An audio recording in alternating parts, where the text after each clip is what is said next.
3:30 update. Bands are starting to come into Orlando. A lot of tornado warnings from the south, flash flood warnings. Down here near SeaWorld right now. Water's starting to build up in the yard pretty good. Not even the main game yet. Getting pretty squirrely.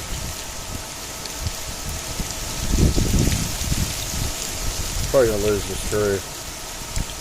Take a look up out front. Not too bad out front. Lighting's minimal. Seeing my neighbor blocked his garage with his food truck. All my neighbors are boarded up. Two big trees there will fall. There's the Ritz-Carlton over there. It's gonna be interesting.